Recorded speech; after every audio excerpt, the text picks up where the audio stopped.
Hey there, guys. This is Greg from NFG Customs, and it's been a while since I've done a video. Been busy. Life's been getting in the way. We've been super busy with tech work and events, and I had a job change in there, which was kind of a major thing for me. So,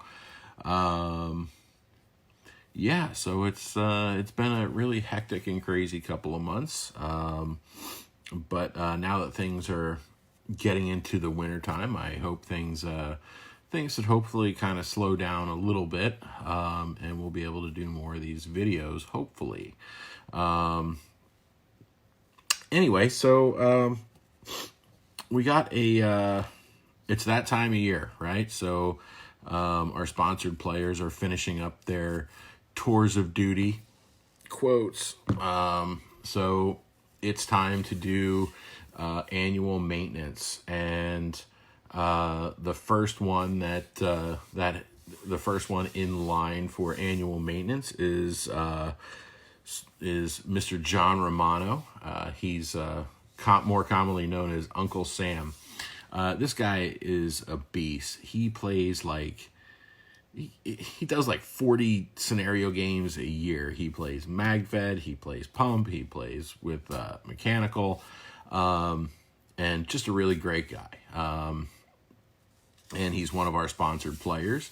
And we have his really beautiful red and black Ripper here. And we are going to clean this thing up. It is filthy, and needs some love, because this guy plays hard. And I know I always talk about like how, the quality of the Inception parts and the guns and everything. And I have to tell you that this gun is really a testament to that. This has been through a year of hard use. He's not a guy that babies his guns. He's out front, he's crawling around, he's shooting people, and this gun is dirty, but it's not beat up at all. Like there's no damage, there's nothing's broken on it.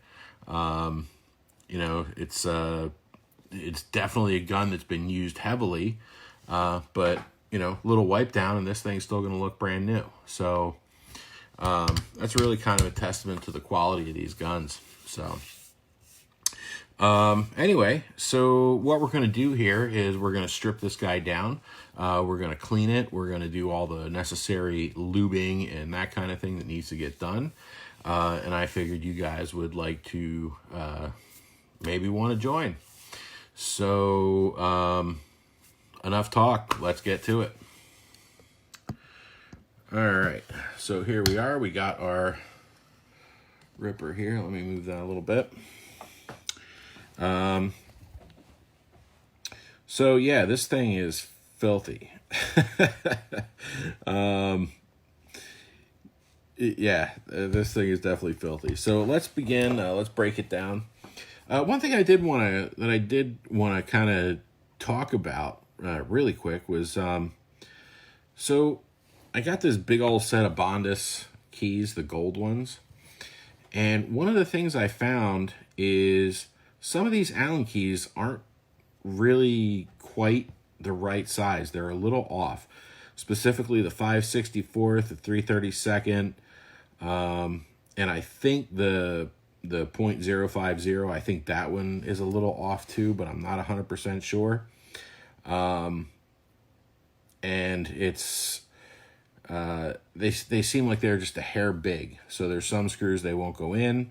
So I'm not sure if it's this gold coating they put on or whatever. But just, when you're buying these, it's probably a good idea to buy a set of cheap ones.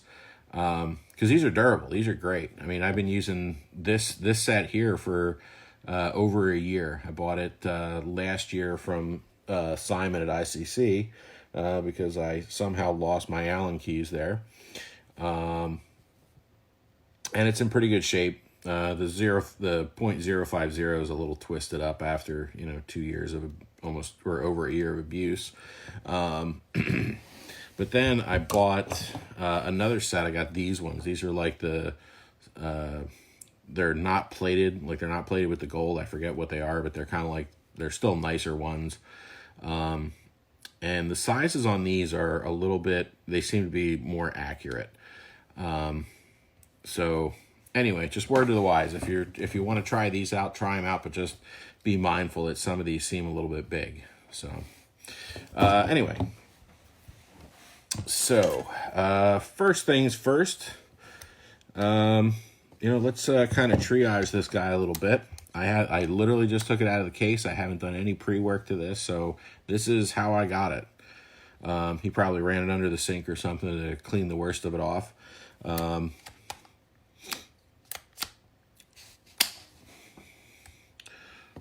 Sounds like it's there's no grit anywhere, which is a good thing. Everything seems to be tight and in order, so that's good. So I guess first things first, let's start stripping her down.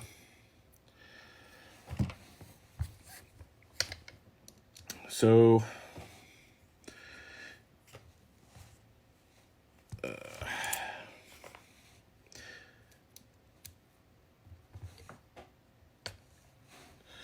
usually when I start these things, I try to break them down into the primary pieces. So we're going to have our frame piece, our body, and then our pneumatics.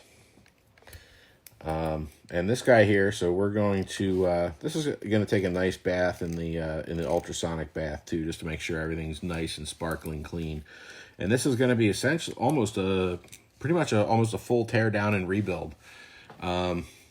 So, and not saying that it's not working, but this is what we do for our sponsored players. And we also do it for our, regular customers as well.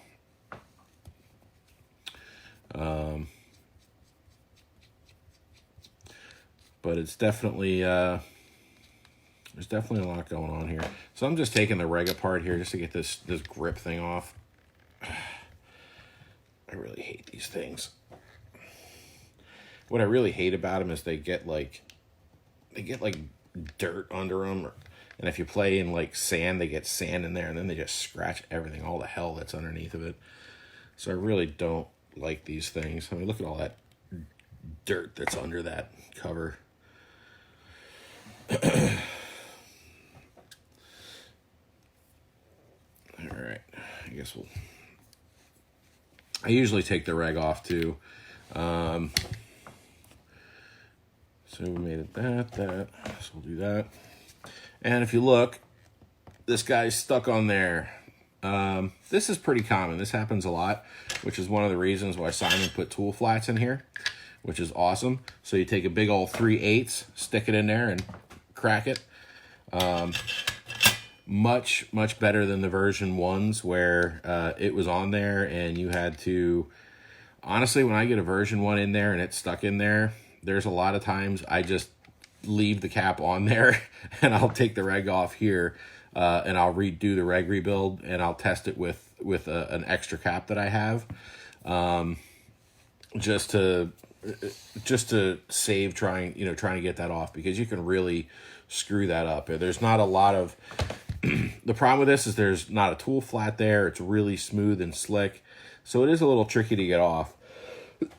So unless if there's a good reason to take it off, and it's a version 1, I generally don't. It's not like this O-ring. These things rarely fail, and then they'll just get really stuck back on there anyway. So, oh, hi Nick, how you doing? All right. Yeah, so I apologize, guys. If you guys make a comment, I'll try and answer it.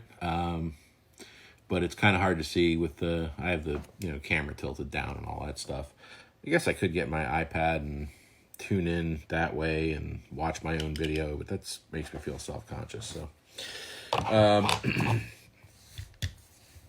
So we got this thing broken down. We got our primary pieces.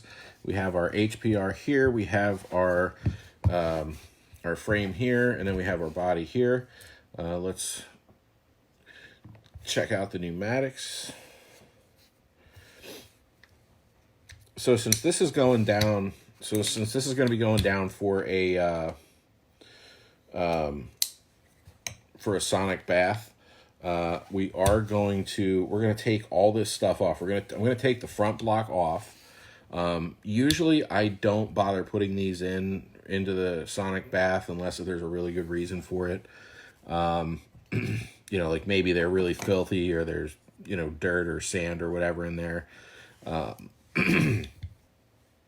But usually there's not really a good reason to do that. So I just take them off and I work on them separately while they are in the sonic bath.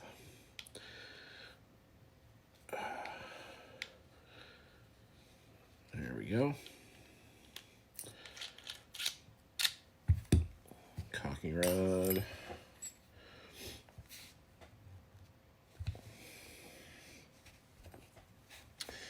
And then you take your Allen key, stick it in that hole in the cocking rod, and then you just twist off your back block. This is like the best ever.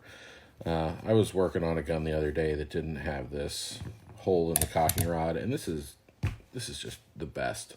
It saves so much time and so much effort. It just makes life so much easier. So for the banjo bolt, you're going to need a 3/16 Allen key. And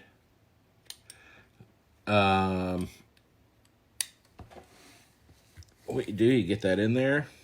Oh boy, this is really on there.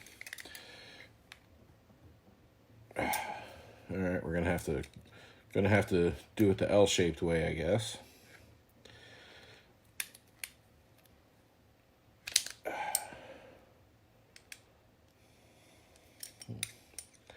See if we can get in from this. All right. Guess we're gonna have to do it this way.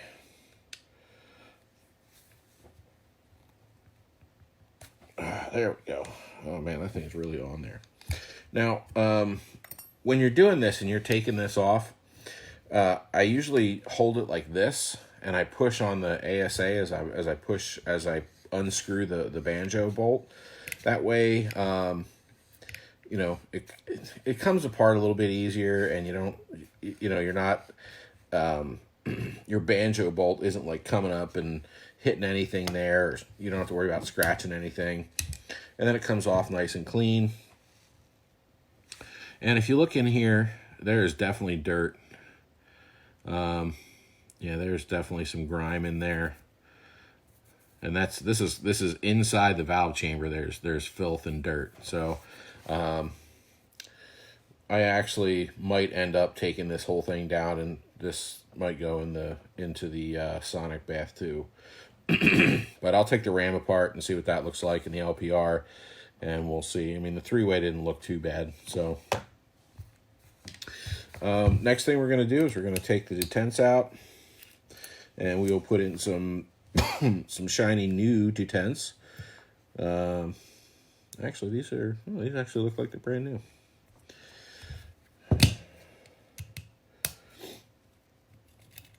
Yeah, usually I get these in, and the detents are usually like chopped off. These actually look absolutely brand new, so cool. Nice. Won't have to do that. Is that 3/16? So we're gonna take out the. Man, look at the IVG. It's caked with paint. Sonic bath candidate right there. Hang on one second. I'm going to get a bin so I can start doing that.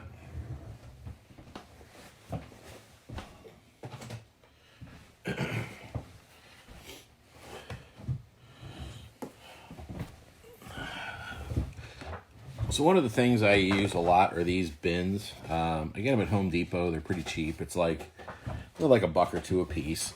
But they're just great to keep parts organized. And in this case, I'm going to put everything that's going into the sonic bath into that into that case. So that makes things nice and easy. All right, so let's take the valve out here, or the hammer out. So to take the hammer out, one of the things that I do with that is, so you need a 1/8 Allen key, of course, and then I take the cocking rod and I just screw it in there just a little bit, just so that I can manipulate the hammer. It just makes it a lot easier when you're screwing around trying to get this thing out, because you know, it's really easy to miss, or, you know, not have it lined up right. If you do this, it just makes life 10,000 times easier when you're assembling or disassembling. And then you just pull it out. So basically what I did, I ran it down through, I unscrewed the lug, and I pulled the hammer out. And this looks pretty good. A little dirty, that could use a wipe. And I'm really curious to get into the valve.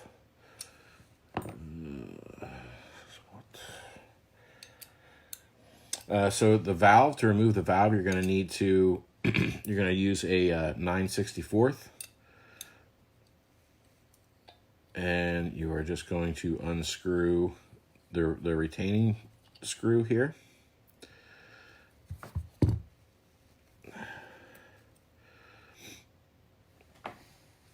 Actually, I think this might be a 5/32 is what you need. I'm sorry, not a 9/64. 5/32. Although a 9/64 works, apparently. And then to get these out, usually what I do is I take a ball end style. I never use a square one on the valve, and I just run this down through the front, and I just give it a little shove, and then that gets it down to this point. And then I take a smaller Allen key and I put it either in the hole that the retaining screw was in, or I set it on the very edge of the valve, and I just work it down. Once you get to this point, don't put your Allen key on the cup seal, okay? If you do that and you exert pressure on there, you can scratch it, you can screw it up, so don't do that. Don't be that guy. So you use the spring to push it the rest of the way out. And sometimes you have to get a little bit, sometimes it takes a little bit of force, especially when the gun gets used a lot. And then there's sometimes when you really have to, this guy doesn't want to come out. He must like it in there. All right, so I'm going to, so what I'm going to do is I'm going to put this on the very edge of the valve and I'm going to try and push it out that way.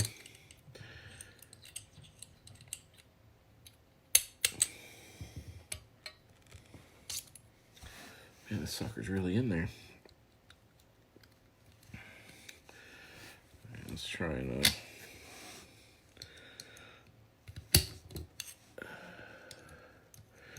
what we're going to do is I'm actually going to lift the cup seal out,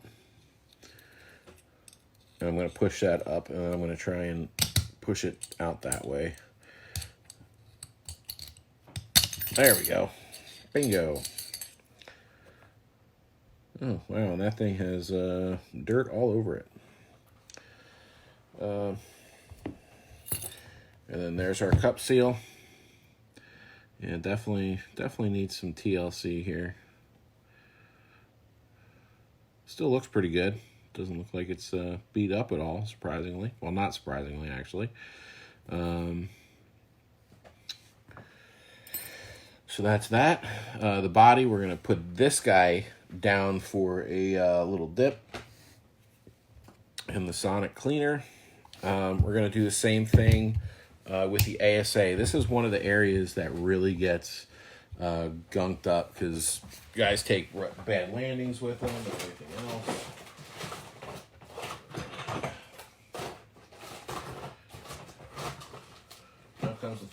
find the right tool I need here.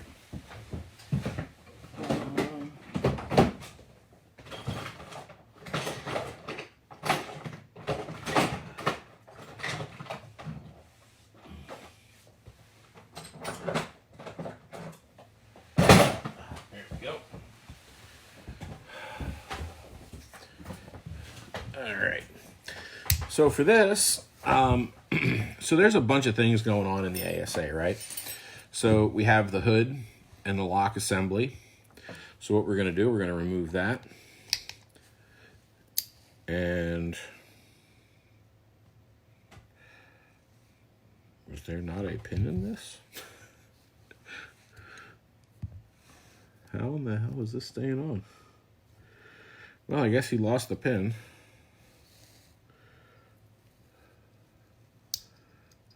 I did not see anything come out, and that came off really easy. So I guess I'll have to order up a pin.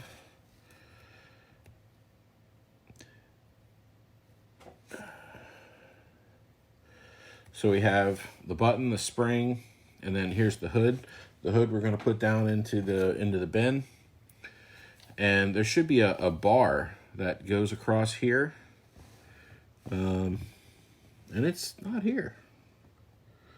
That's surprising. He must have been cleaning it or something and forgot to put it back in. I don't know. The other thing going on here is the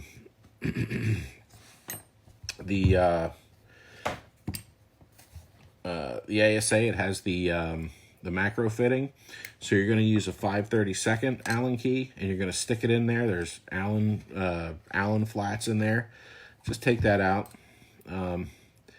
I don't think it's really going to hurt this to go into the sonic bath, but I really don't like putting them in there because this is like a plastic seal, and then there's another O-ring in there, and it's not leaking, so we don't really want to mess with it. And then let's go ahead. We'll take the ASA off. And this is achieved by unscrewing these two screws on the bottom that are under the hood.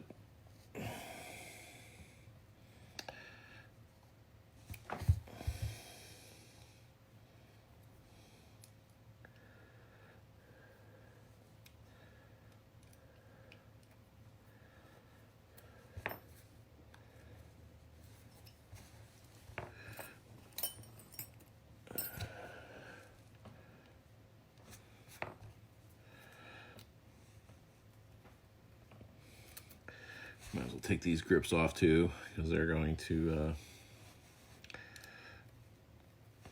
I don't want to put them into the water either. Ugh, oh my God.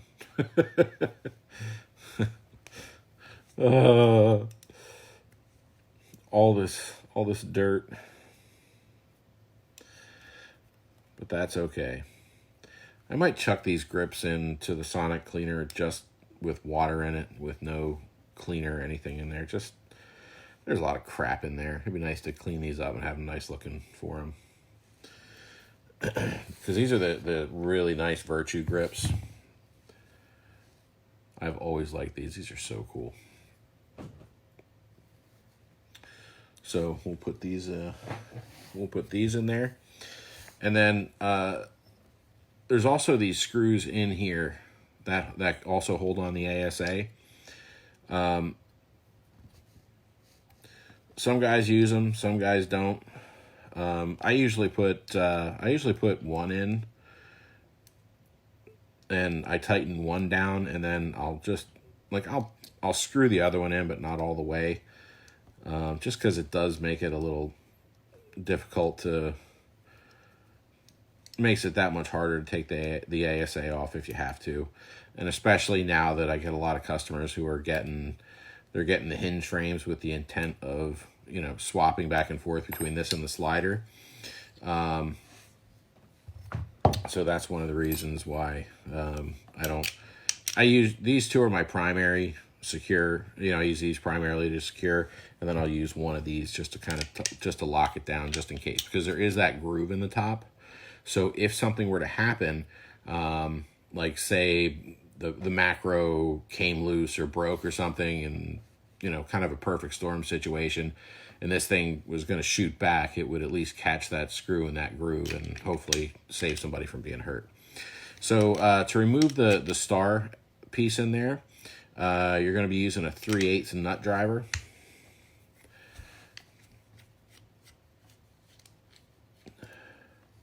And this comes out just like that. And this consists of, 3 pieces and some O-rings. So there's like the star ASA piece, and then there's the pin, and then there's like the cap, I guess. I don't know what the right name for it is. So that is our ASA. It's all stripped down. That's going into the sonic bath. This frame, this is going into the sonic bath. This thing is disgusting. So to do these,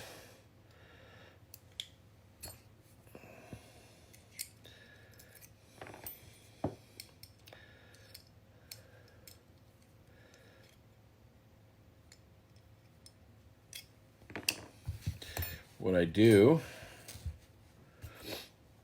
is I take that, and I take an Allen key, and I take my nut driver, and I just give it a little tap. And the nice thing about the these style is that they kind of catch the little ball bearing, this little thing right here. I don't know if you can even see it on there. There's a little tiny ball bearing in there, and keep it from shooting across the room when you undo your ASA. Or not ASA, when you undo your safety. I know that it's it's in fashion, it's in vogue to run without a safety. I don't recommend it. It's always a good idea to have your safety and to use it. A lot of guys are, I got good, good trigger discipline. Yeah, okay, that's great, but sometimes, good trigger discipline doesn't account for, accidents, somebody screwing around. There's always shenanigans going on at a paintball field. So it's always better to be safe. I've never, ever met somebody that said, boy, I really wish my safety was not on. So always have your safety. We're going to take out the, the auto trigger blank off.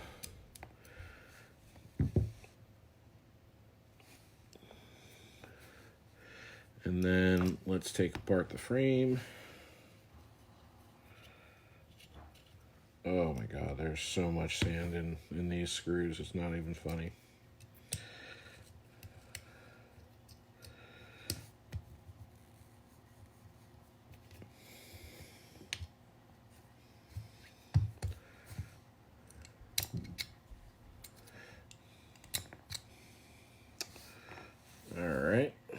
There's like a huge pile of, I don't know if you can see this on the video, but there's like a huge pile of sand. It's kind of funny. So let's take apart and look at the sear. The sear it's got like old goopy paint on there. Looks like some oil and stuff. So we're going to clean that all up. Delrin plate. So this is after a year of hard use. Everybody was talking about, oh, that plate's going to wear, that plate's going to wear. And if you look at this, there is absolutely no wear on this plate whatsoever. This could pass for brand new. So, so for all the people who said these were going to wear, they don't. And if John doesn't have any damage on his, then I have every confidence that nobody else will. So, this guy uses his stuff. It's all right, so we took the trigger assembly out. Now we're going to go in here and we're going to pull the little trigger, the trigger return spring there. And then there's another piece in there. It's this little rubber thing. And I really like that Simon changed the color of these to blue so you can see them. But these little guys, they go on the very end of the trigger spring and they hold it in place and keep it from like bending and twisting. They're awesome. I don't know if you've ever had the pleasure of, you know, shooting like a Resurrection or some other cockers that basically use where this channel isn't cut flat where the spring goes, and the spring just kind of like folds up. It's pretty awesome. It doesn't happen too often, but when it does, it's pretty frustrating. So that's going to win the Sonic Bath. So let's get into the pneumatics. So first things first, we're going to pull the hoses, get them out of the way. And you know what? I am going to I'm going to take this off too. Just because we're trying to make a video and having this thing swinging around just makes it harder for me to be able to show you what I'm doing. So 4mm wrench right on the tool flats on the ram. And that's one thing it's one of the things I really love about working on the Inception guns is that, you know, not only do they perform well, but Simon really thought about the maintenance. You know, he thought about, you know, what's going to happen, you know, how is this going to work, you know, not in 6 months, but 6 years, 10 years. How are these going to hold up, and how are guys going to be able to work on these things and maintain them? And that's an important part. And this thing, God, everything is dirty. I'm amazed. I mean, literally everything is dirty on this. So so let's pull that. And these pliers are great. I got these a whole set of them for like $15 or $20 at Sears, and they're the Craftsman Evolve, but it's like these flathead, like these little flathead pliers that are absolutely perfect for pulling hoses. Because a lot of times when you use pliers to pull a hose, it cuts the hose or breaks the hose, and these don't do that. So especially get some of those, you know, those barbs that are like tough, and you want to you know, you get some of the barbs that are really tough to get the hose off of, and this makes it you can really give a little bit of exert a little bit of pressure on there and not ruin your hoses. And the hoses are actually still in good shape, so we might end up reusing them, but chances are I'll put fresh hose on it for them. So I'm going to take the barbs off, then we're going to take the LPR off.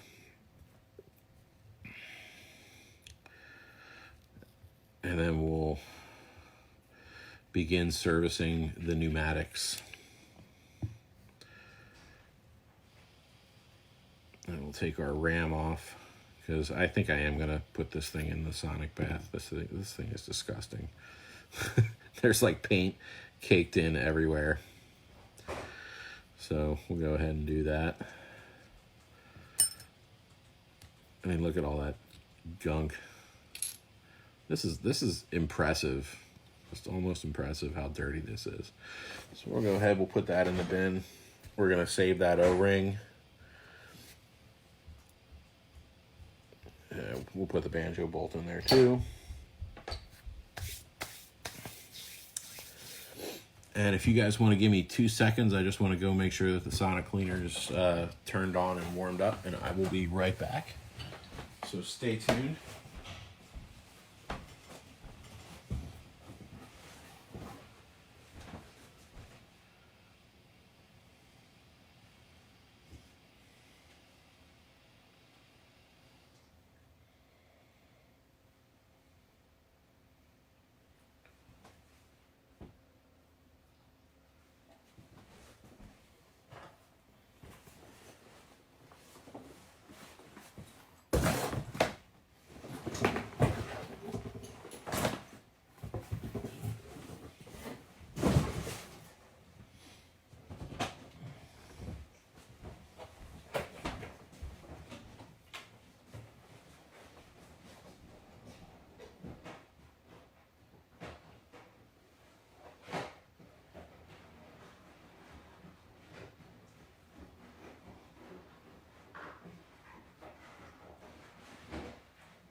All right, sorry about that.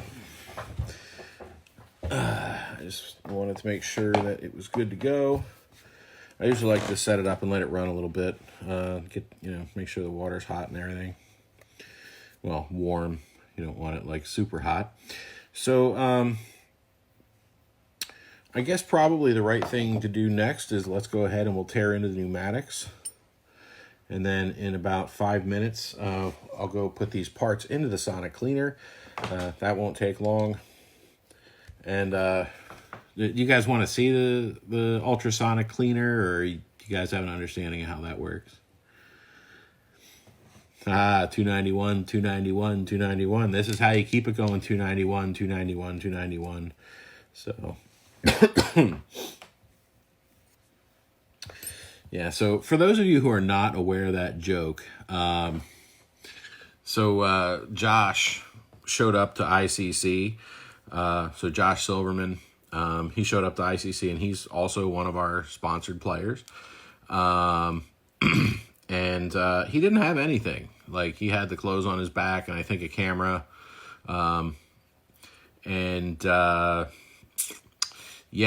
He got asked to play with Northwest Rogue, I think it was. Was it Northwest Rogue, Josh?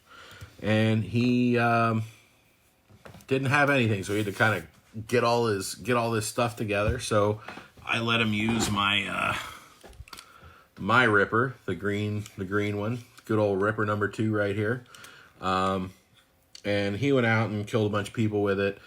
And first thing after, I think it was like right after the first game, he comes back and he was like, "Yeah, I just chronoed this thing," and I'm like, "Oh great, what's wrong with it?" Because I don't get to play as much. And here it comes right back. He's like, "Yeah, it was 291, shot again, 291, shot again, 291." So that's the 291, 291, 291 reference that we always talk about. So, yes, you did have flip-flops, Josh. You did have flip-flops. Yeah, it was definitely a number 2 until I got it all built up the way I wanted it. So, anyway, so enough looking at me. Let's get back to the pneumatics. So, all right. So, 3 ways, a 3-way. We'll cross that bridge in a second. So the ram. So I took the barbs off, and this just unscrews from here. It's a couple of turns, nothing crazy. And then you have, this housing. There's no O-rings or anything in there. It's a solid housing. So you want to make sure it's clean. And then this is what you get on the other side. So this is the base here. And then inside of this base, there's a number 8 O-ring. So if you notice when I'm pushing that shaft, you don't hear any scraping because it's riding on that O-ring. And that is a sealing O-ring. So if you're getting air leaking out the back of your ram here, it's that number 8 O-ring. But if we look here, this really isn't that bad. There's the O-ring isn't worn at all. Amazingly, there's really not much dirt inside. There's old grease in there. So we're going to go ahead, we're going to clean it.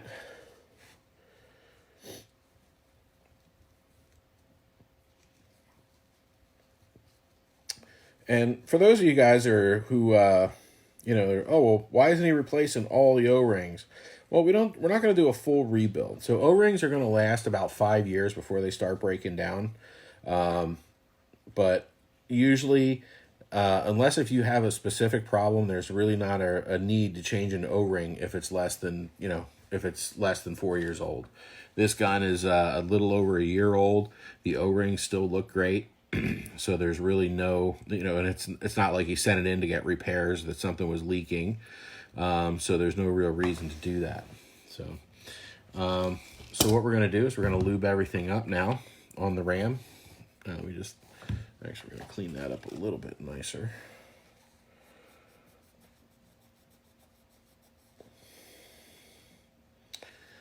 There we go.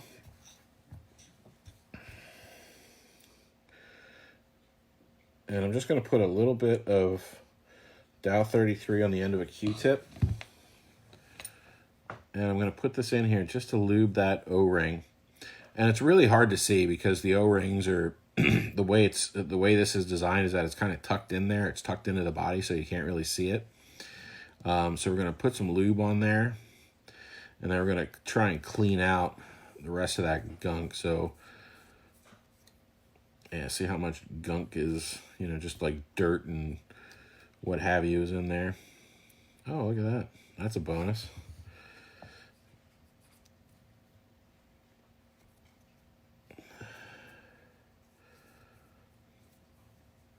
But you want to be careful not to pop that O-ring out if you can avoid it. Unless if you have to dig it out. If it's leaking, then by all means take it out.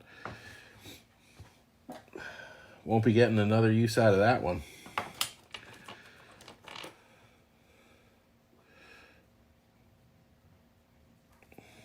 It's like I clean my ears. So now we're gonna go back and lube that up.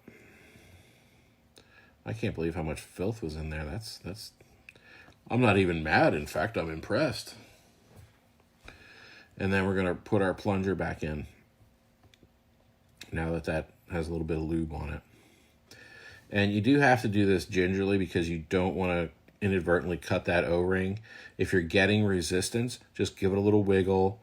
Don't shove it through. You don't want to get in a position where you have to like rip the whole ram apart again because you chopped that O-ring putting it back together.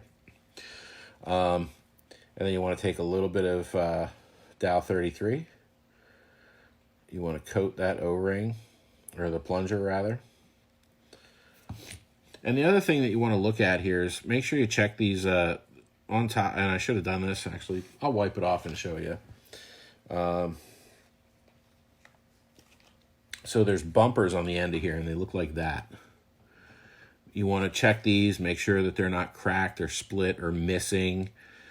Sometimes, guys are, trying to, fix something at the field or whatever. They take these things apart, and you don't want to run a ram without a bumper. Not a good idea. It tears things up. It doesn't work right. And then you just put the housing back on there. Screw that back on. And there you go. So you want to test for suction. So the way to do that is, so if you're going to pull it this way, you want to block the front hole. And you can see we got really good suction there. And then if you're going to do the back hole, what am I doing? Test the back hole. And you can see that's got really good suction. Basically just cover each of the holes and then give it a yank. And if it, pulls back, you're good. Now, a bad ram is going to look something like this. So it'll pull back a little bit, but then, you'll eventually get to the end if you keep tugging on it. So, and this was bad. I faked it. So, not time to. We'll put the barbs back in when we reassemble the gun. And the ram is done. I'm going to put these parts in the sonic cleaner. I will be right back. It'll take 2 minutes. Not even.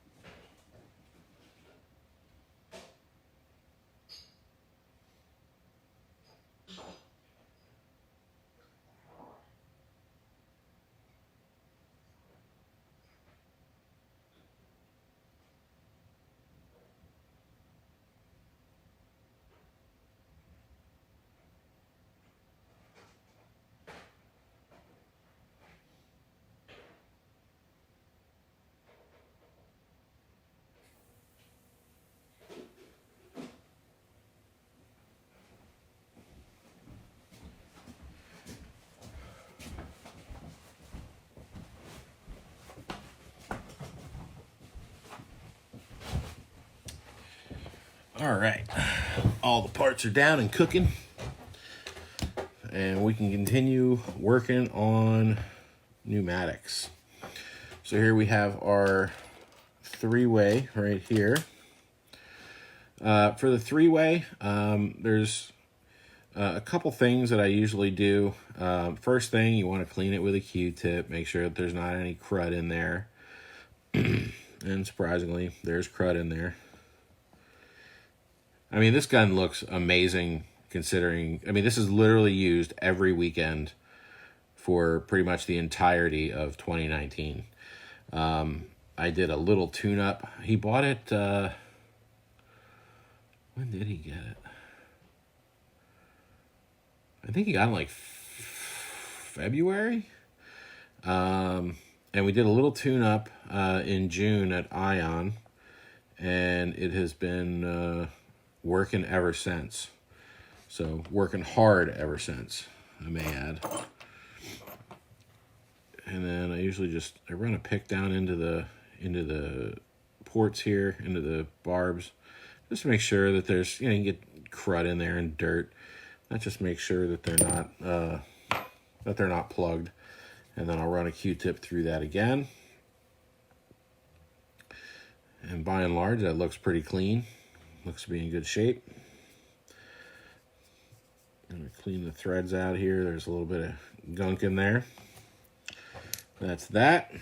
And now, oh my God, a regulator. People are so terrified of regulators, and I don't know why. But I'm here to talk you through your fears. So first thing, I'm going to clean all of the nasty, disgusting grease off of the outside, leftover paint and assorted filth.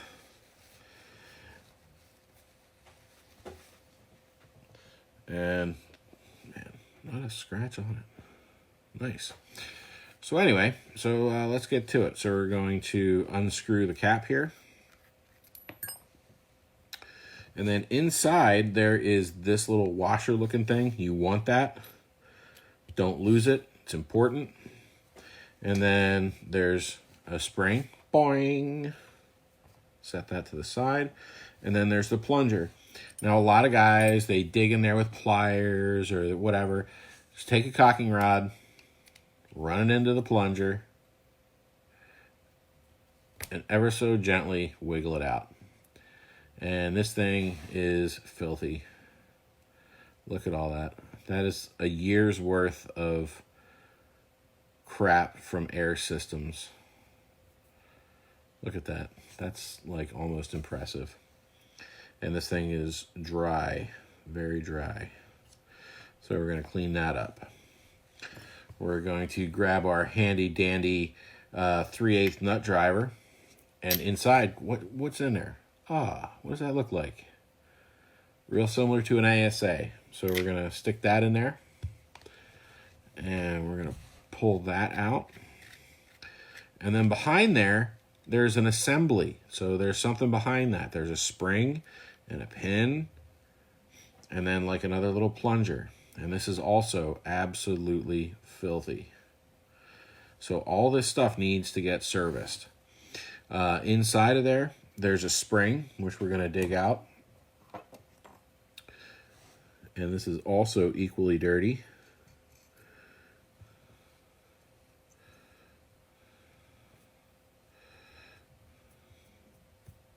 Wow, this spring is disgusting. I don't think I've ever seen an LPR this bad. This is pretty impressive, actually. So anyway, let's get cleaning it up. Get all that crap out of there.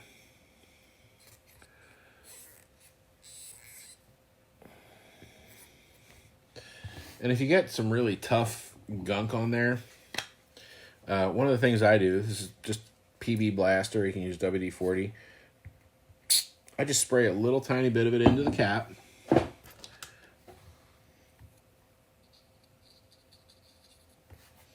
And I dip my O-ring in there. Or not my O-ring. Jeez. My Q-tip in there. And then I use that to get in there and clean. And one thing I will caution, when you're buying Q-tips for tech, don't buy the cheap ones. Don't get the crappy ones at the dollar store. Because they shred apart. I had a gun in, I guess it was probably about 2 months ago, and the LPR of all things wasn't working, and I guess it was one of those deals where his buddy who knows about autocockers like worked on it for him, and couldn't get it to work. And it ended up coming to me, and the inside had all these, like, there was cotton all over the inside of the LPR, and it was from using shitty Q-tips. So don't use shitty Q-tips. Use the good ones. They're only a couple bucks more.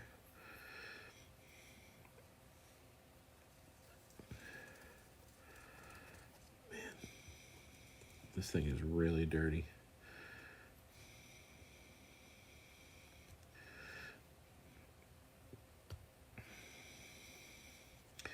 So this is one of the reasons why it's important to periodically run air or run oil through your ASA. So if you look at this spring, it has rust on it, and then that rust rubbed off onto the pin in the O-ring here. See that? And what that comes from, so when you're filling your air tank, and you know they just blast that. I'm sorry. Let me see. HK invented paintball. Just ask them. Oh, you guys are just off on your own little tangent. I love it. I'll go back and read later. But anyway, so when you're filling your tank, and you always get that hot fill, and then you shoot it a bunch and it cools off, and then you get that hot fill again. Moisture builds up in there. And that moisture eventually works its way into the gun, and it's going to sit in places like your LPR and your HPR, and that's one of the reasons why these parts, why they require regular maintenance. A lot of guys are like, oh, I use my cocker every weekend and I never do a thing to it, and that's great, but then like the insides are just it's not going to run as good as it could because, it has just filth in it from the air.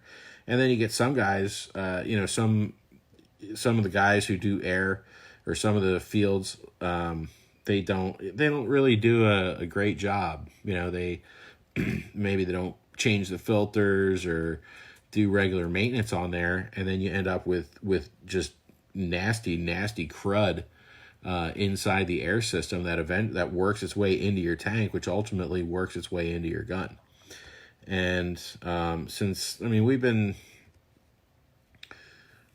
been working on guns for years and years and years, mostly my own stuff.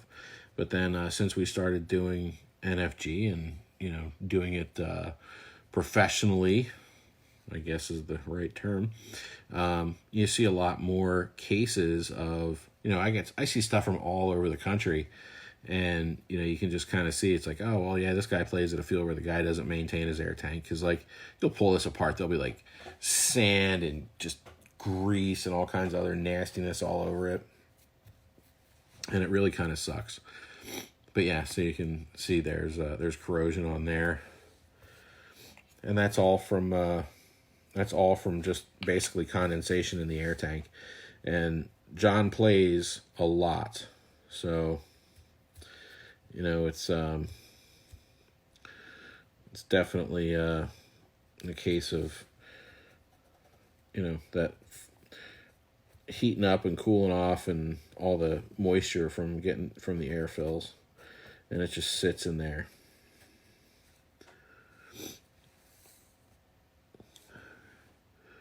We're going to have this guy cleaned up and good as new. I'm actually going to see if I have a backup, an extra spring for this LPR. I think it's probably fine. It's just like surface rust. The coating is still good on it, but we're going to clean that up. So to clean the plunger, again, we go back to the cocking rod, screw that on there like that. And then just give it a good wipe.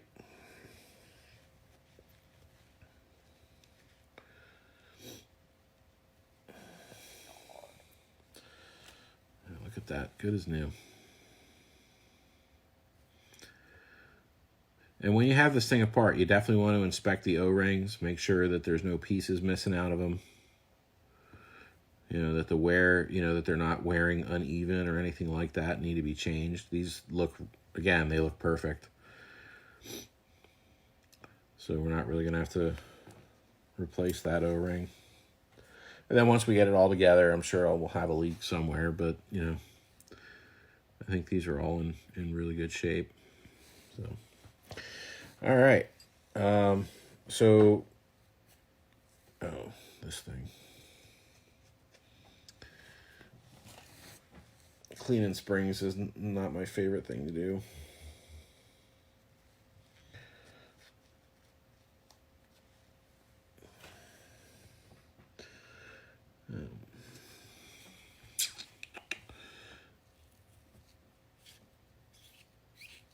Use our PB Blaster Q-tip here.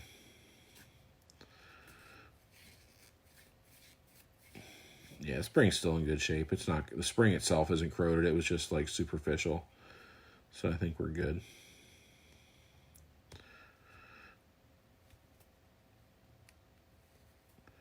There we go. All right. So we're going to let that air out a little bit. I don't know if you ever use PB Blaster, but that shit stinks. So I don't want to like really put it back together until I let it air out a little bit. Maybe I'm just being paranoid, but I don't know. I don't want to inadvertently blow somebody up.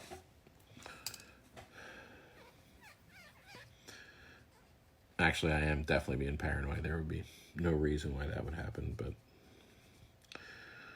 we'll assemble this thing in a second.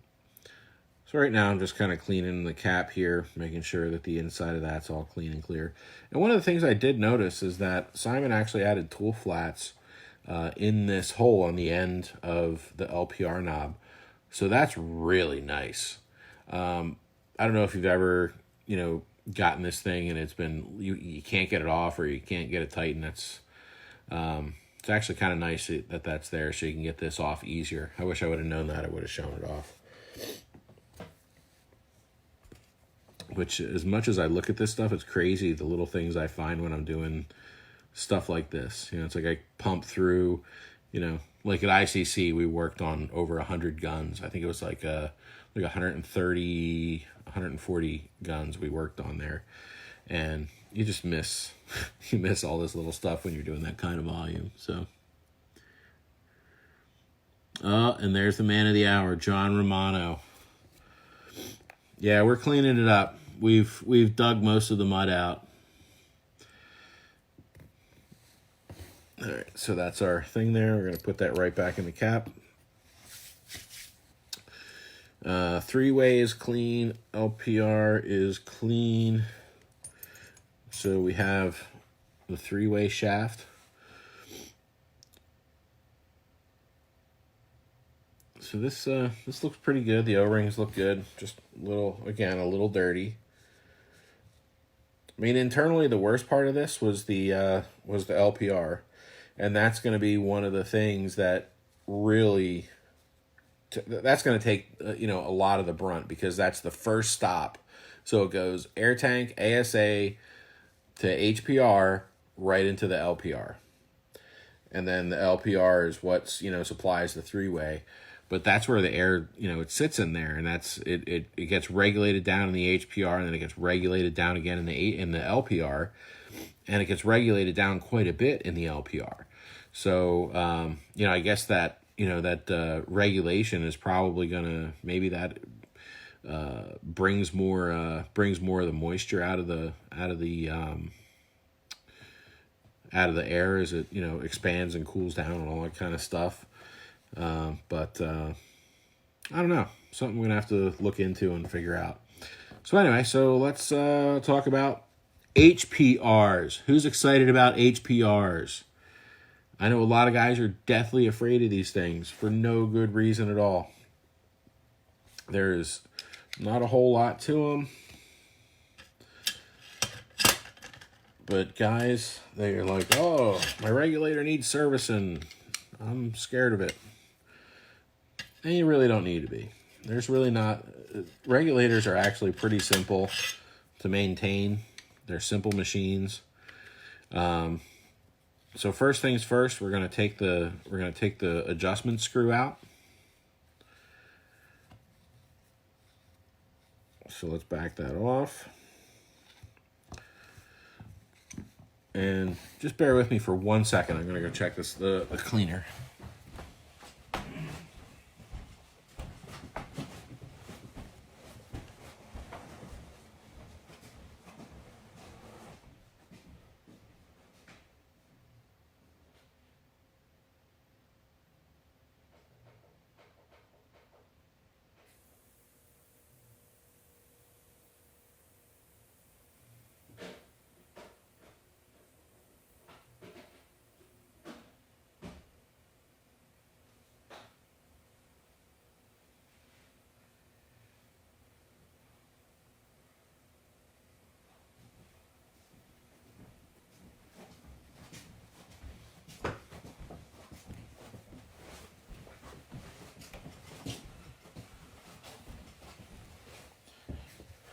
All right, I am back. All right, so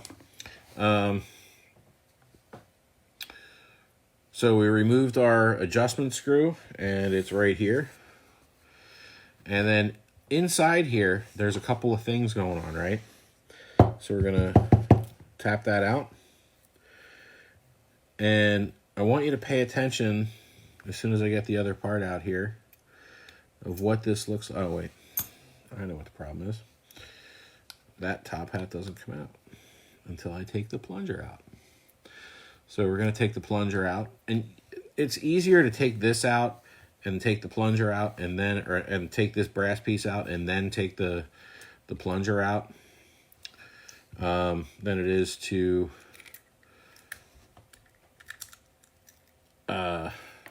do it the other way.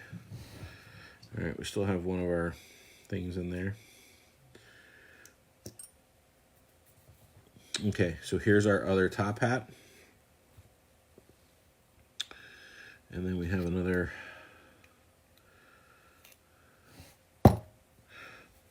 There we go. Another one of our Belvilles there. And a Belville is basically, it's a concave washer that when you stack them together, they function as a spring.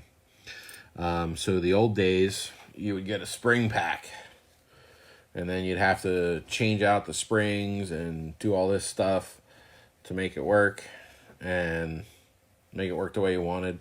Now we have Belville washers. You just flip them. If you need to, you add a couple, whatever you need to do, you can do with them. But they're a lot more flexible, a lot easier to use. So we're going to clean this thing out. Now, inside of here, there's an O-ring that is down in. Oh, here it is. Aha, it came out. So it's this little O-ring here.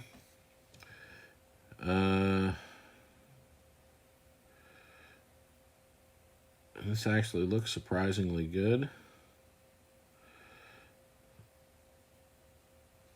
So that's pretty sweet. I mean, really the big thing here is we're just doing a lot of cleaning. That seems to be the main thing here. But anyway, so the inside of this regulator, so after we pull that spring, or not the spring, the adjustment screw, this is what the inside of our regulator essentially looks like, right? So we have our plunger on the top, and then we have, all right, there's an O-ring that goes there. And then there's a top hat here, a spring, another top hat, and then the brass plunger that has the reg seat on it. And that's all there is to it. You assemble this the right way, and it's going to work for you. Can you see that? It's kind of hard to hold because it's like, 10 10 different pieces. But that's really what it looks like inside. So it's really very simple. There's not a whole lot to it. I mean, all told in the entire reg, there's like 6 O-rings, so it's not really that big of a deal. Man, that PB blaster is giving me a freaking headache. I hate that stuff. So one of the other things you want to check for on this brass plunger, and let me finish cleaning it off here and I'll show you, is so you want to inspect this O-ring, make sure that there's no chunks out of it. This rarely fails. I think out of all the guns I've worked on, I think I've only replaced this maybe once or twice. One thing you do want to do, check the reg seat. That's this piece right here. And then underneath of there's a little spring, just so we're taking all the mystery out of this. So if you look there, there's a little puck. And then underneath of that puck, there's a little spring.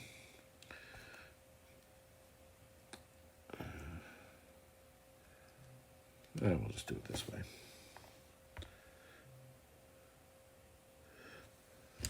All right. So then we're going to... I can see it. There it is. It's a very small, light spring. Ooh. In there. See that right there? Can you guys even see that thing? There you go. All right, so that's what's in there. And you just put that back in there. And if that spring isn't there, or this little puck isn't there, you are going to have a bad day. And there's a lot of guys who send guns in, and that's the problem, is that they're missing this little puck. Because what they do is they change the reg seat and they're not paying attention, and they lose that puck. And then that puck essentially, puts tension against the reg seat, and that helps to make sure that the regulator is regulating to the correct pressure. So while we have the reg seat out, we're going to look at it. It's in good shape, no damage. Sometimes you'll see like the spring will be like dug down in there. You see that a lot with the Empire ones. The spring will like get kind of shoved down in there really far into the reg seat, and then it needs to be replaced. But this looks pretty good. So, all right. So let's put our thing back together. So first things first, you're going to have a couple of top hats and a spring. So you make a sandwich out of the spring, like a Big Mac. And I take an Allen key and I put this on the Allen key. And then what I do is put the O-ring on there, and then I run this up through like so.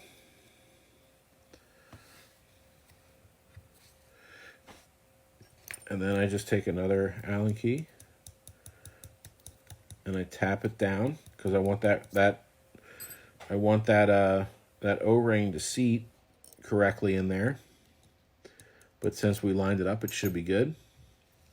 And then very important, the reg seat, so sometimes it's clear, sometimes it's black, whatever. You want that to go in. We're going to put a little bit of Dow 33 on there. Maybe a little bit more because it's John. And I know I won't see this thing until June. But that reg seat goes in first. That should go in facing that lower top hat. And then let's go ahead and we'll put in our adjustment screw. And the thing I like about the Inception regs is that in is off. So I know that if I tighten this finger tight, that's going to be the lowest setting. So when I, gas this thing up and I air it up, I know it's not going to, blow up in my face. So, Next thing we're going to do is we're going to clean up the top half here. And I know it's completely unnecessary, but I like to make sure everything is clean. So we're even going to clean the Belvilles. And I don't go crazy. I just, do this kind of deal with it. That's all you got to do. Wipe off the plunger.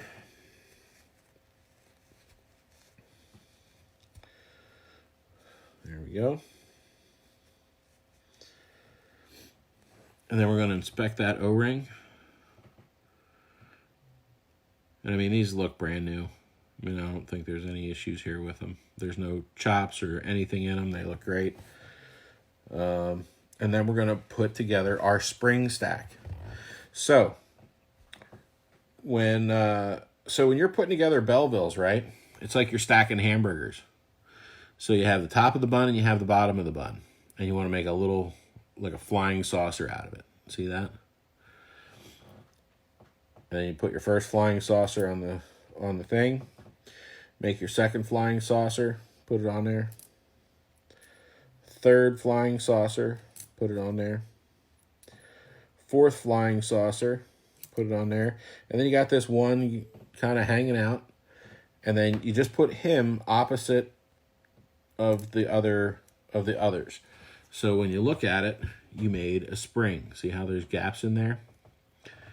That's another thing that I see pretty often is guys, they'll take their regs apart and they don't put the Belleville washers back in correctly. So when you're putting it back in, make sure that you're stacking them that way. And the other thing, don't tighten this down super tight when you're putting that in there. If you do, you can ruin the reg seat and you can ruin the spring that's in there. And if you ruin the spring that's in there, that's kind of a pain because it'll act really stupid. I got a gun in earlier this year that had a bad spring in there.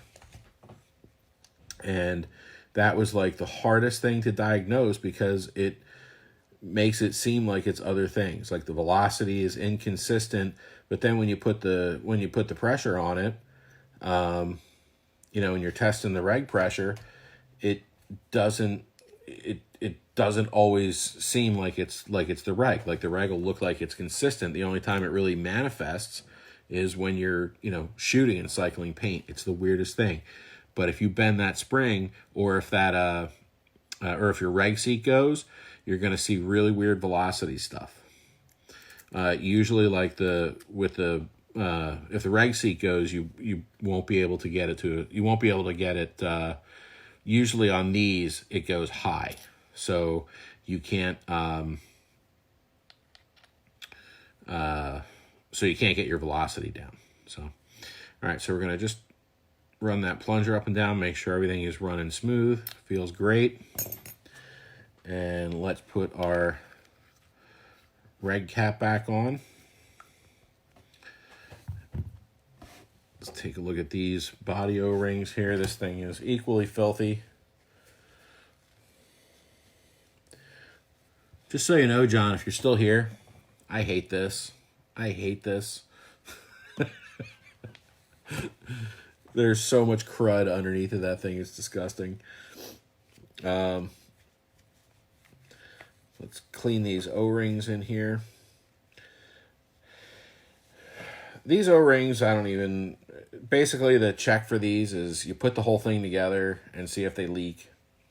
And if they leak, well, then you just screw the bottom of the reg off and replace the O-ring. Not a big deal. A quick visual inspection, they look good. So let's lube them up with a little bit of Dow 33.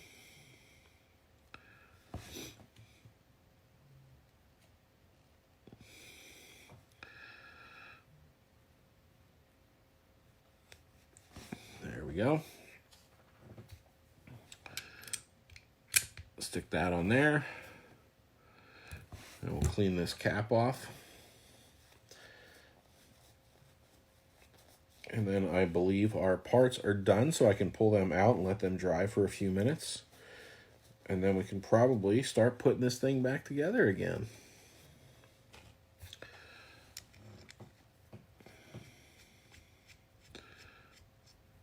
So there we go.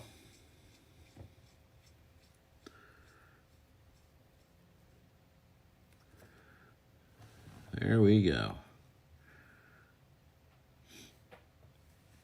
So who here is still afraid of regulators? Still afraid of them? I hope not, because they're not that scary. They're very simple. It's actually like once, all the engineering is done, but it's actually like the most simple part of the gun to service. And almost all regulators out there are pretty simple. There is a lot of thought and effort that goes into designing a good regulator, but once they're built, it's they're usually pretty simple machines to work on. Some of them are a little bit more pain in the ass than others. AKAs are generally pretty simple to work on, but they have a couple of quirks to them where they're difficult to get apart. You don't really have that with the Inception because they have the tool flats where you need them, and they always come apart. So that's awesome. So let me go check the parts, and I will be right back, and then we will do the LPR. So focus on that. I'll be right back.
All right, I am back. I really hate getting up and leaving you guys for the couple minutes that I need to go and screw around with the sonic cleaner, but I really find it annoying, so I don't like having it in the same room because it makes that weird buzzing noise, and I really dislike it. So that's why it's in the other room, and I am in here working on this. So just want to like this little crust in there. So yeah, back to the LPR here. So we kind of took this apart. This thing was really filthy. It was disgusting. And that really comes from moisture that's in, moisture that's in the, that's in your air. So as your tanks, they heat up and they cool, that's going to pull, liquid out, condensation out of your, there's a hair in the ointment.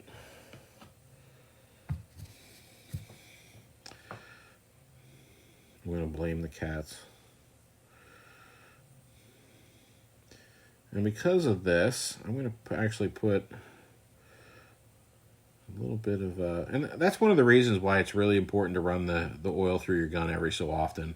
It really helps keep that nonsense to a minimum of the, the corrosion getting caked on everything. A lot of guys, they don't do it, or they're putting they'll use like, oh, I put Dow 33 on everything. Well, that's fine. I mean, if that's what you're going to do, fine, do it. But you still need to do that step, because you're not ripping your LPR apart every time you play. So guess what? There's you still have moisture that you need to deal with, and that helps. And that helps keep these parts lubricated and clean.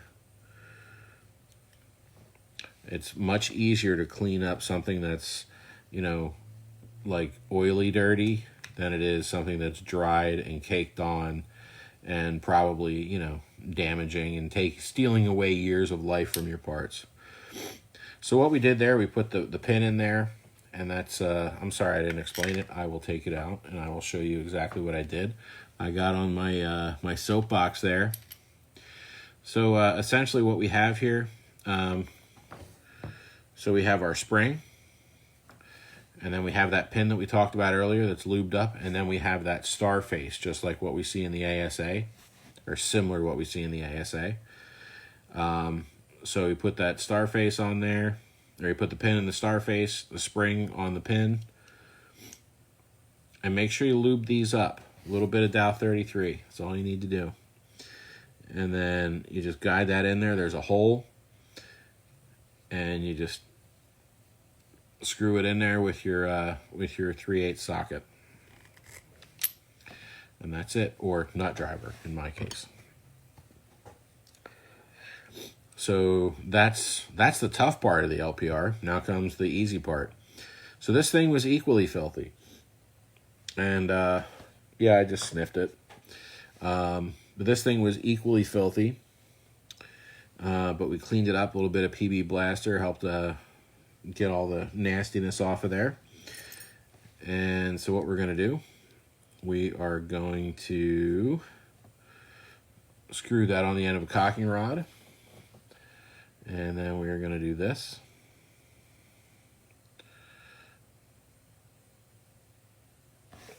There we go. And if you look here, there's a little dot in the center of that, and then there's a little pin there.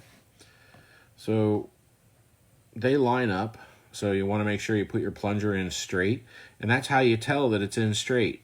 You get it in there, you twist it around a little bit, and you can feel it when it sits right on that pin. Now, if it doesn't sit directly on there, it's not a big deal. It'll align itself out as soon as you air it up. But just kind of cool, stuff that then you're going to put your plunger's in there, you put your spring pack in there, your spring, and then again, this washer, do not forget it, okay? Your LPR will not regulate right without it in most cases. There are a few that work fine without it, but those are the exception and not the rule. So you screw that on there, and you're done. That's the LPR in a nutshell. Nice and easy. All right, so let's get to cleaning these other little bits and bops. We're going to clean the hammer up, because it's disgusting. Not as disgusting as it could be, but it's still pretty disgusting.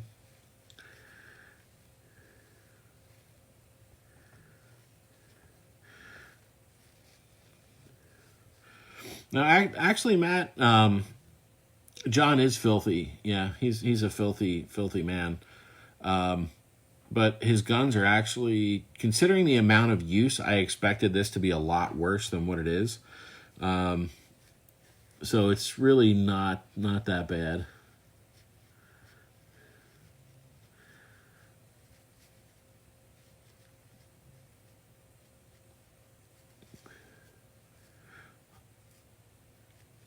Oh, so you and so John and Tim, you guys met, huh?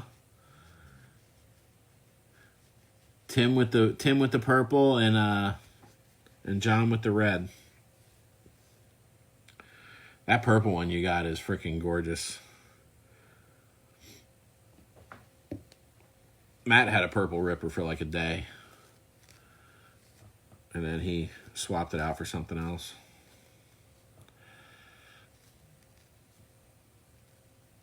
All right, clean up this cup seal. Inspect that for any damage. And it looks good.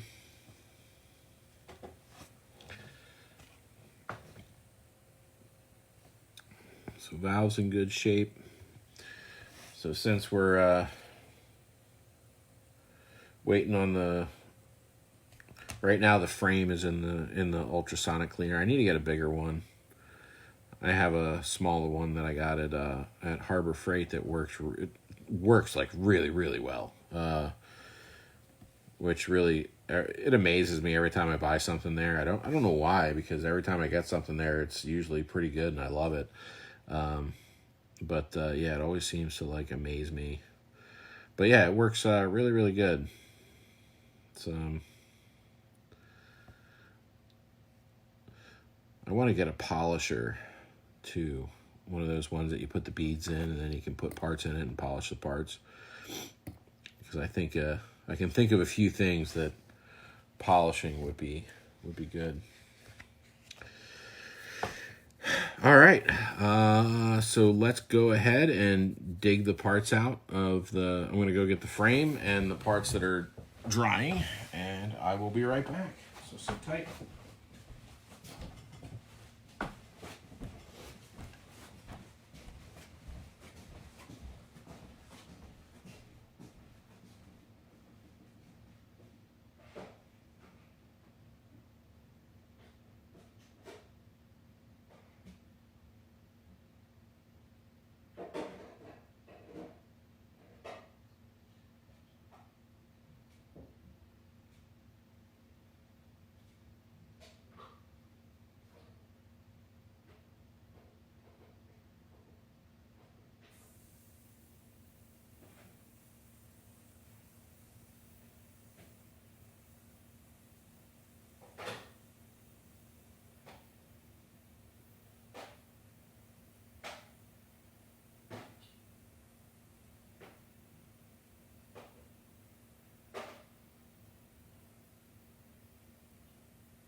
All right, and now we're back with some nice ultrasonically clean parts.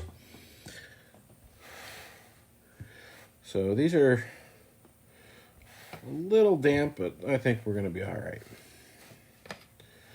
So John, you're missing your ASA pin. I don't know if you know that, but I know that, and so I'm going to have to order one unless if you have it at home somewhere. Because I don't believe I have any spares. I might, but I don't think I do.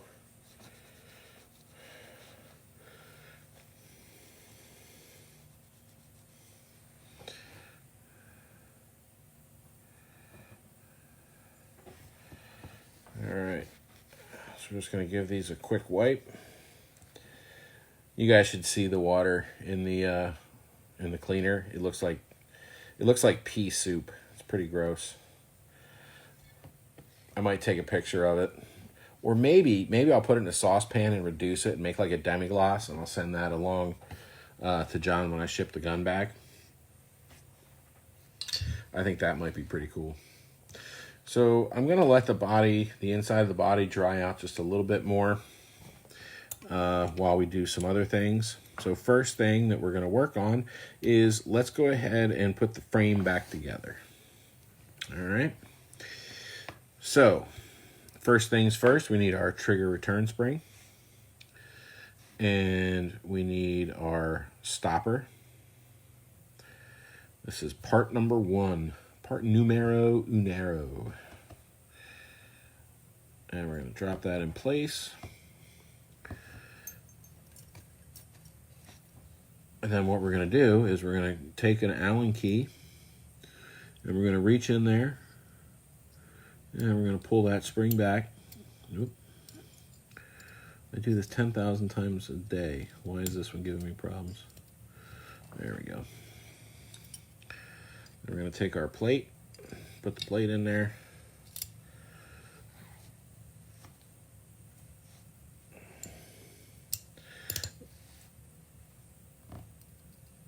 Oh, maybe that's why I got the wrong size Allen key.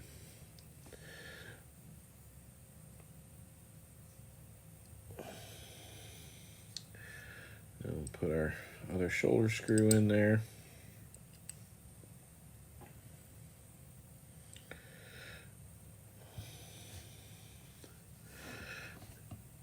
And then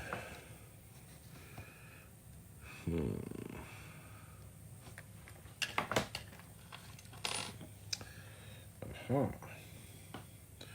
we're going to get rid of that spring, and we're going to put that spring in there because we changed how we do the SST trigger job. It's one of those things. It's been evolving, and we've modified it to where it's more consistent. So before it was really, really custom to every gun. Like every gun was a little different. But now we have it to where it's fairly uniform across guns, which is pretty nice.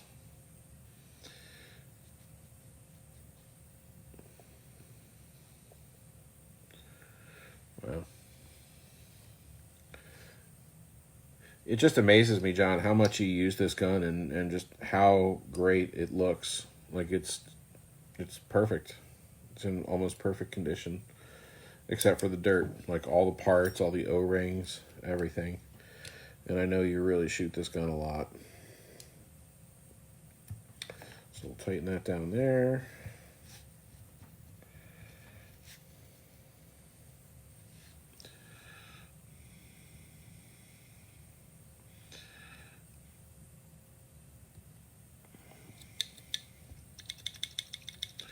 Nice and smooth.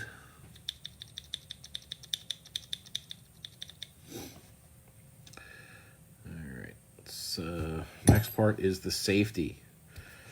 This is the great mystery of the safety. So first thing you do, you put the safety in there and you get it right to the edge of the hole. Drop your spring in there. And Simon actually gave me a tool to do this. And I can't remember what I did with it. I knew I put it somewhere where it's going to be safe and I wouldn't forget where it was, and, well, I forgot where it was. So, I'm going to have to see if I can find it. But anyway, cover the hole, take an Allen key, jam it in there, and... Uh-oh. Son of a bitch. What the hell? I got hung up on the trigger plate. Damn it. It was like perfect too.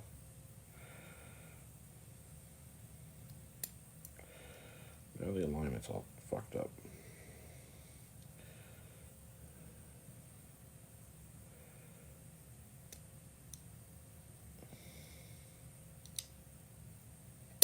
There we go. Perfect. Safety's there. It works. And so, John, while this guy is in for service, we are going to update this to the new SST trigger job. So that's something I'll work on when I time and tune this. So maybe we'll do another video on timing it and tuning it tomorrow. Tonight we're just going to focus on getting it back together. Let's put our trigger shoe back on.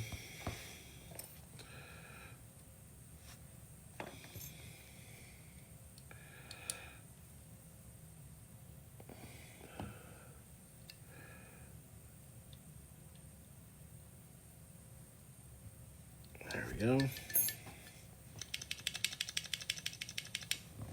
Perfect. Let's put our blank off plate in there. And when you put these in there, you stick it in there, and I pull the trigger, and then that holds it in place. And then I take the screw, I line the screw up, and then I just run the thing in. And as long as you pull that trigger and hold it, it's going to keep it, it's going to keep it in good, it's going to keep that from twisting until you get that tight enough. So that's that. That's how to do a frame. All right. Next thing.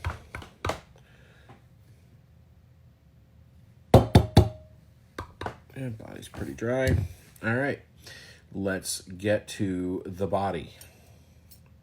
So first thing I like to do on the body is I like to put the banjo bolt in there. So, in the front block. So we're going to take this O-ring.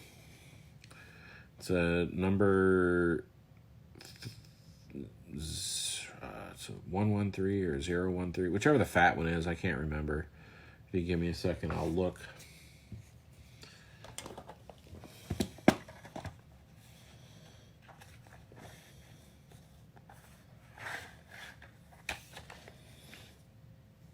.113. That's the size. Let's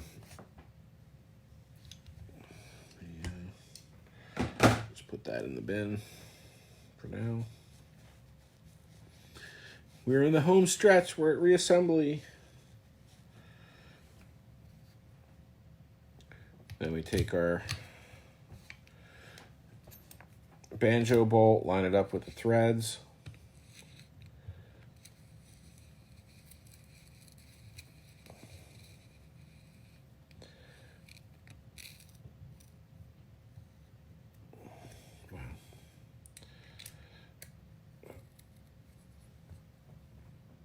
Want to get that good and tight because we don't want this thing like flip-flopping around on us. Wipe the lube off from the O-ring. Get the water out of there because remember, getting water inside is bad, especially in front of the LPR. Like you can run water down your tube all day and that really won't cause you many problems, but you get it up into the LPR, that can cause some issues for you. Let me get a Q-tip here. And it definitely is easier to do this stuff as you go. Clean these things and as you go and not, try and do it all at the end when everything's all together because it's easier to get the stuff.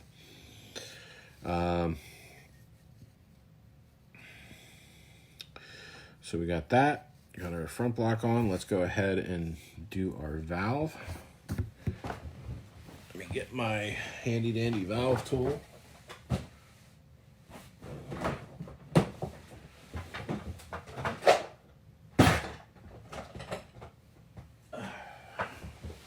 Boom.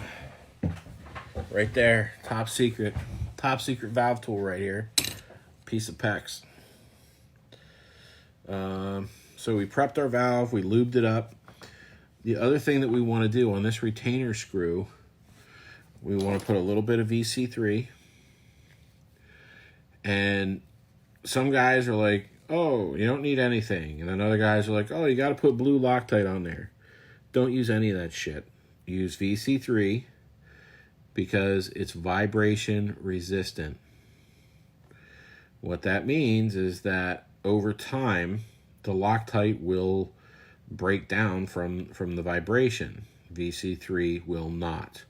And it's also reusable. So if for some reason it does work its way out, you just screw it back in there and it's good. You can reuse this stuff up to 3 times. So if you take this thing out 3 times, chances are you'll have to replace it on the second time. But if you're just taking it out to make an adjustment or whatever, you don't have to reapply the VC3. And you only need a little bit of it. Don't cake it in there because you don't need to do that. That's just craziness. So let's get to the valve. So we're going to balance our valve on the end of this. I'll tilt this up a little bit so you can see what I'm doing. And I'm going to line up the hole so it's opposite of me. And then we're going to take the body and we're going to slide the body down over the valve. And we want to be real careful when we're at the IVG threads. If they get hung up, you wiggle it slightly. You just give it a little wiggle. Don't force it. You wiggle it and let it cross the threads. And then we push the valve up in there. Hold that valve in place. Get a skinny Allen key. Make sure everything lines up correctly.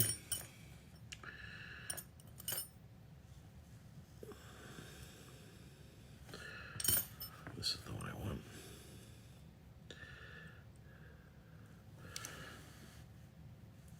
And then we're going to take our Allen key with our valve retaining screw, and we run this guy in. And you don't need to wrench down on this. All this is doing is just keeping the valve from rattling around. So if you exert too much pressure on it, you're going to get air creeping past the valve. Let the O-rings do the work, and you let the screw do the job that it's supposed to do. Usually it should be right about flush with the bottom of the body. Okay, so you should rub your finger over it, and if it's stopping, it's not in far enough. And if your finger goes in the hole a little bit, then it's in too far. So, VC3. This is the stuff right here. Loctite VC3. I put this shit on everything.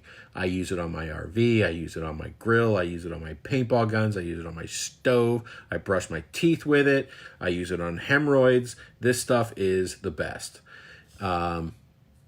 It's a thread locker, but it doesn't get hard. So it's not like Loctite where it like seals up and it's hard. This actually kind of remains soft. I mean, relatively. It's like hot sauce, but better. Definitely better than hot sauce. It is really good on wings. But it's kind of expensive to do for wing night. But every once in a while it's a nice treat. No, you don't put this on the hammer timing screw. So we'll get to that. So we got our valve installed. Now we're going to talk about the hammer. So since John decided to bring it up, what we're going to talk about here is the hammer. The hammer is actually a pretty complex little thing here because there's a couple pieces. So inside the back, there's a set screw back there. And then in between the set screw and the valve lug, there's a piece of black, I think it's Delrin, but it's black. It's a black plastic. And that, when you tighten that screw, it pushes against that plastic, which in turn pushes against the timing lug, or the hammer lug, right? And then this screw here, this is just the nylon for holding the cocking rod in place. So that's why inception guns, the cocking rod doesn't rattle out and you got to keep tightening them. That used to be a huge problem on autocockers. It was such a pain in the ass. You'd be like playing, and it didn't matter. You could put Teflon tape on your cocking rod. You put Loctite on that shit. It didn't matter. It always fucking wiggled out. Pain in the ass. And then somebody was like, oh, I'm going to put nylon screw in there. And we were like, oh, thank you. I know the first hammer I had that had a nylon in it was Free Flow. I had one of the tungstens. And for as much as people hated those, I loved it. That was a really good hammer, especially for the time.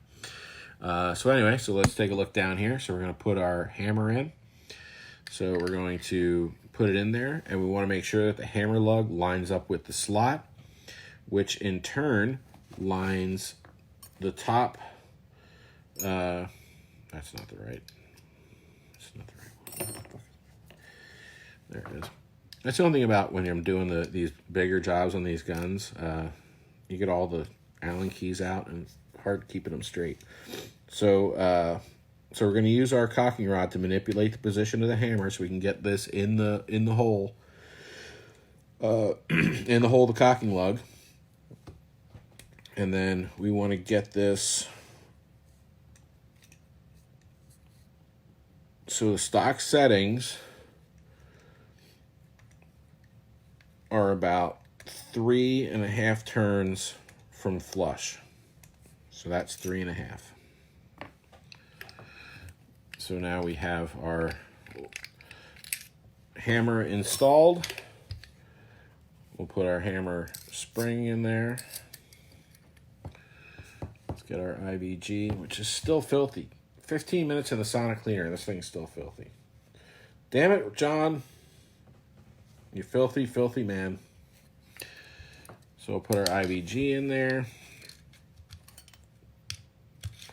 3/16 Allen key. Tightens it up. And that's that. Lower tube is installed. Yes, kids, it's that easy. Let's move over to the front block now. So first things first, and it's always first. Always, always, always put your three-way on first. And this is going to blow some of your minds, but we're not going to wrench down on this, right? We want that three-way to float a little bit. Okay, we do that for a couple of reasons. Most importantly is that if that has some play in it, it's going to seal up and it's going to perform a lot better because it's going to follow. So the rod, you know, this is all imperfect stuff, right? So if we can account for the imperfections, you know, even though we have, you know, precision milling stuff, you know, this rod is still going to travel a little differently with every pull. So if the body of the three-way kind of has a little bit of play to it, it's always going to line up, and those O-rings are almost always going to seat.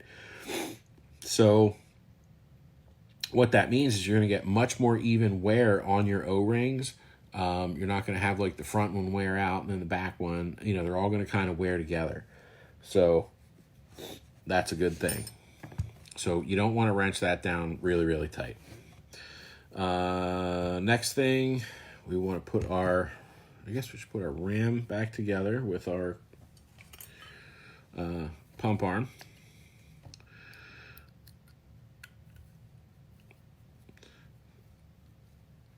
So with these, I have pretty strong fingers, so I can usually get these on without tools anymore.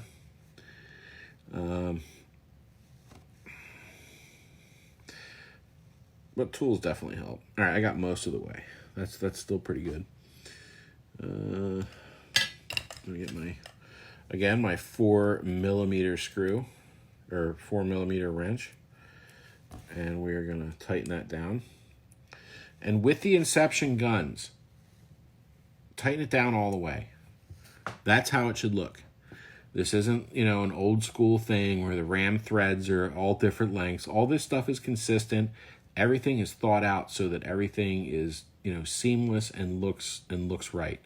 So tighten this down all the way. You don't want to see any threads, okay?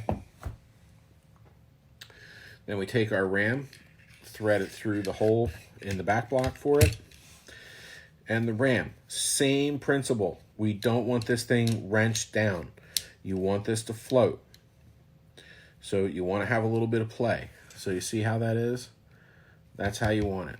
You want it to be able to wiggle a little bit, because that all helps. It all ultimately helps with the performance and longevity of the ram. Let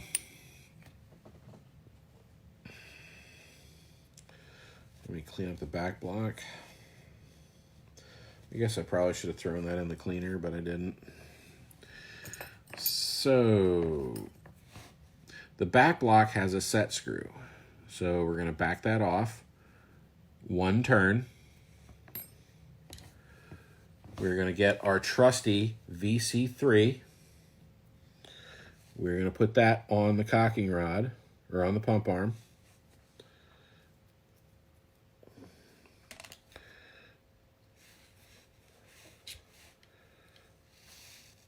And work it into the threads. Make sure it's smooth. Don't leave blobs of it, because it just makes a mess. And then when you have blobs of it, then it makes it really hard to put stuff on. So we'll let that dry for just a second. While we're doing that, we can go ahead and reinstall our detents.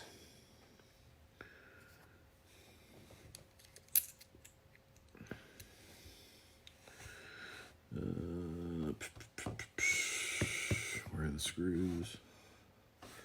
Here's one.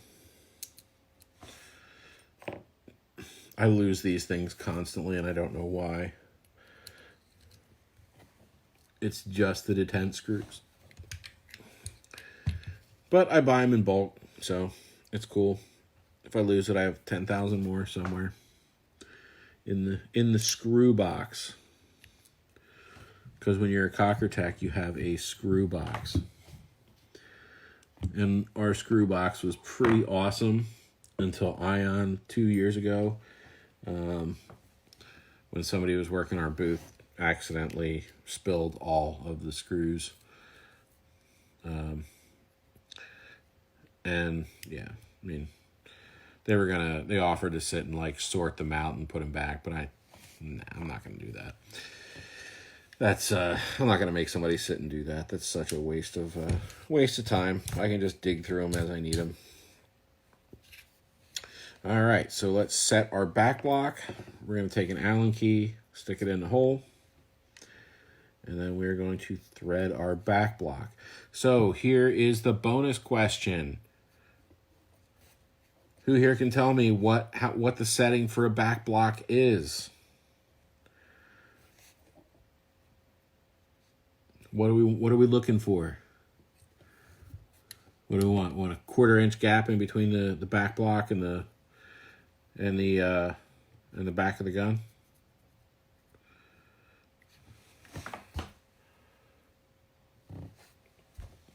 Want it slapping the back? There you go. You want to be able to slide a piece of paper in between the back block and the gun and the body. Because here's why.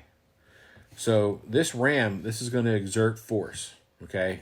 This exerts force pushing and it exerts force pulling. And if this back block is hitting the body before the ram is done contracting, it's going to put stress on the threads. And for those of you who know anything about, materials, stainless steel versus aluminum, stainless steel is going to win every time. So it's going to rip these threads out if you don't have this setting correct. And I see it all too often where guys have the back block set way too short. And they're basically ruining their gun.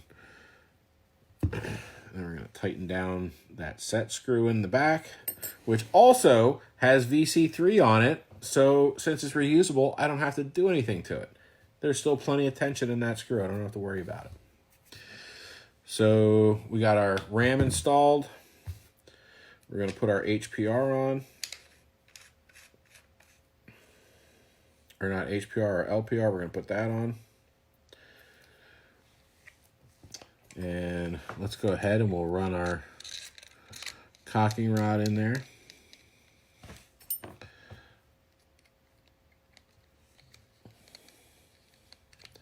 And I always use the Allen key for the cocking rod. So when I set the cocking rod, that is the absolute only time, pretty much the only time I use Loctite is on the cocking rod here, just to set this knob. I'll use blue Loctite on there just to make sure that it stays put, and then you can use tools to take it in and out. So that way you can make sure that the nylon in there is set enough to where this is definitely not going to come out. The bolt, let's put the bolt in. Oh.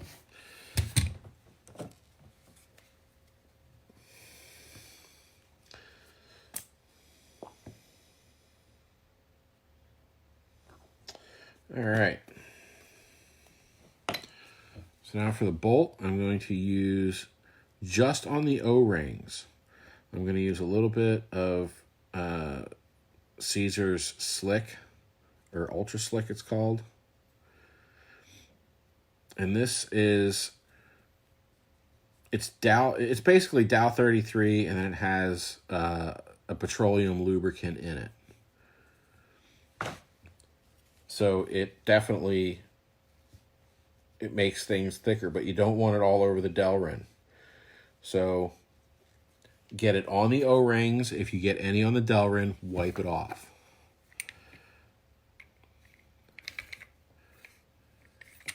And that really, really does make a nice slick slide for the bolt on the O-rings. All right, so we'll put our HPR on there. We got that. Actually, we'll move on to the frame here real fast. We'll set that in the bin. Let's go ahead. We'll assemble our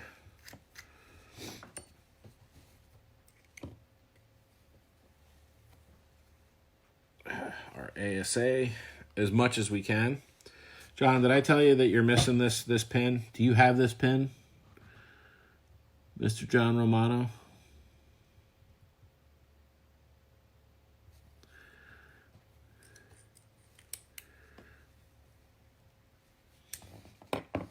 Because I took your ASA apart and it was missing. Okay. All right, so I'm going to have to order that. Not a big deal. Actually, I might have an extra, but I kind of don't think I do. All right, so for the ASA, we're going to put the Star ASA back together. And, every once in a while you get the issue where they don't vent right. And there's a trick where you sand something. This is what you sand. So you just take some sandpaper and you sand this shoulder here and this shoulder here just to make sure that sometimes they come off a little sharp.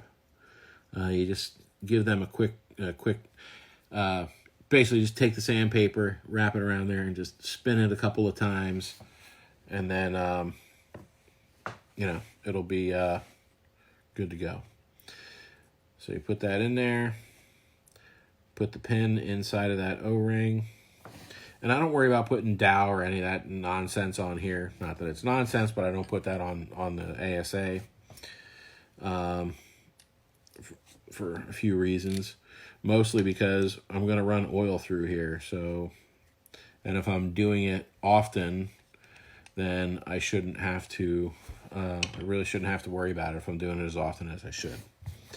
So we're going to go ahead. We're going to install our ASA on here. And I always line this up so that it overhangs a little bit on the back, but it fills out the T-slot. So that way it doesn't look like there's basically you can't see the T-slot is what I'm shooting for. But you can set it up however you want. I mean, if you want a little further forward, a little further back, it's not going to hurt anything.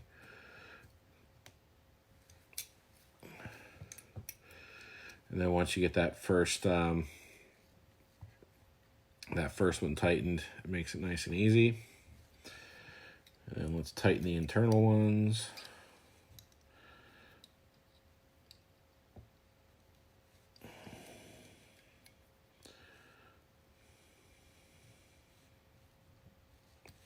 Go. All right, so we got our frame. There's our hood and the pin right here. I'm going to put these together so they don't lose them.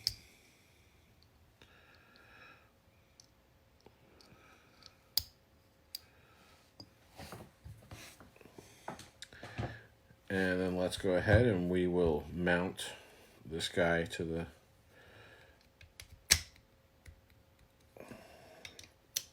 frame. Oh shit. Forgot this. So we cleaned this guy earlier. We're going to lube him up with some Dow 33. And the thing I like about this is I put this on a little bit heavy at this point because it's going to blow it all out the vents. So I don't really have to worry about over lubricating the three-way. So I figure I'd rather just put a little extra on, and that way I don't have to worry about it. Especially after that deep cleaning. So, oh shoot, I have this set screw. So if you're putting this on and you have a flea frame and this set screw is too far forward, you are not going to be able to put it on the, you're not going to be able to put it on the gun. So you want to make sure that that set screw is in, because the boss will rest on that set screw, and that makes for a no good, very bad day, because you can't get it on there. And if you can't get that on and it's not flush with the body, it's going to cause your three-way to pull. Your three-way won't pull straight, and then that means your gun's not going to work. So you want to make sure that you pay attention to that. Make sure that that screw is out of your way, because it will ruin your day. So let's get this guy in. And notice I'm not wrenching down on it. I'm going to put my front screw in.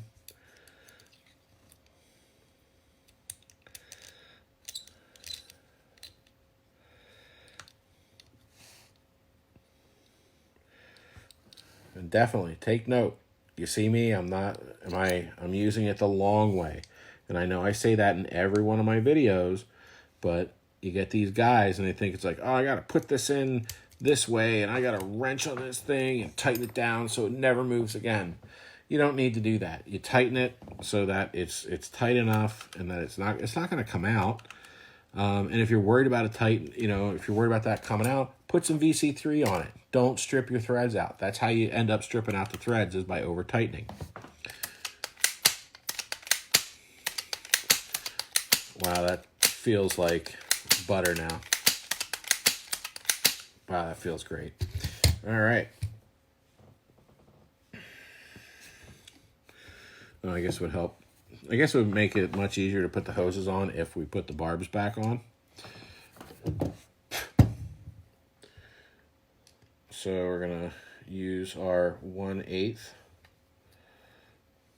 or 1/4, I'm sorry. 1/8 nut driver, and we're going to put the barbs back in the LPR and the ram.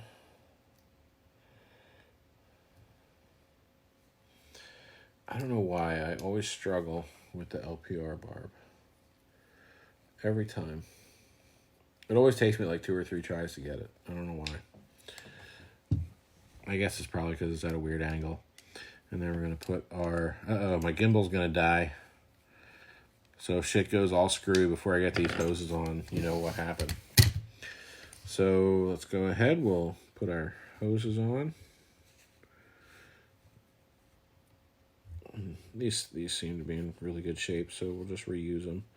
And then when we do the timing... Oh, there it went. Sorry. All right, guys. Well, I'm at the point where I'm just putting hoses on, so I'm going to call it.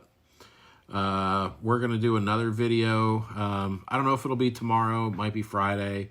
But we're going to time this and make sure that it's all working good to go. So, all right, guys. Have a good night, and thanks for joining. Take care.